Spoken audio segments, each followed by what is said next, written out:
ressourcer donc, pour faire de la photographie. Je suis passionné par tout ce qui va être libellules, caloptérix et autres insectes pour essayer de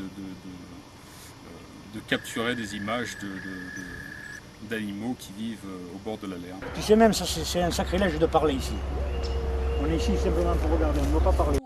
Tu leur diras aux gens, c'est la Leyre. Peut-être une image de transparence, une image de couleur entre voilà, l'or, le vert, son côté caché, son côté protecteur. Ce fleuve qui est superbe, qui est complètement naturel, plein le cœur sur 100 km, 100% nature, 100 km, 100% nature. Elle est toujours en mouvement, c'est-à-dire que son cours serpente entre la végétation et elle creuse son sillon dans le plateau landais de sable, uniquement de sable.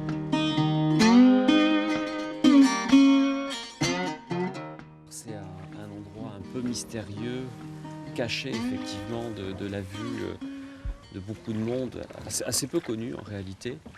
Et c'est un peu la particularité des Landes de Gascogne. C'est-à-dire que la forêt masque un peu tout, les coins secrets, les coins paisibles. Et on a toujours cette image voilà, d'arbres alignés. Mais si on creuse un peu, si on cherche par derrière, on va trouver effectivement ce type de paysage assez fabuleux.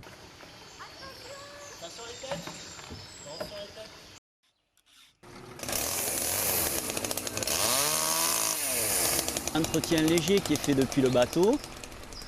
Et quand des arbres sont plus gros, il y a un entretien qui est fait avec des chevaux, un attelage, pour extraire ces grosses billes ou ces gros morceaux de bois sans faire de dégâts au niveau des berges qui sont à côté.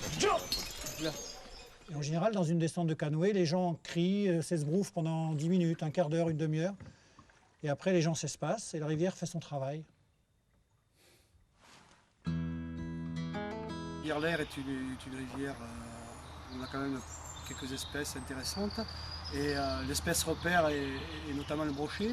C'est la rivière à brochet par excellence.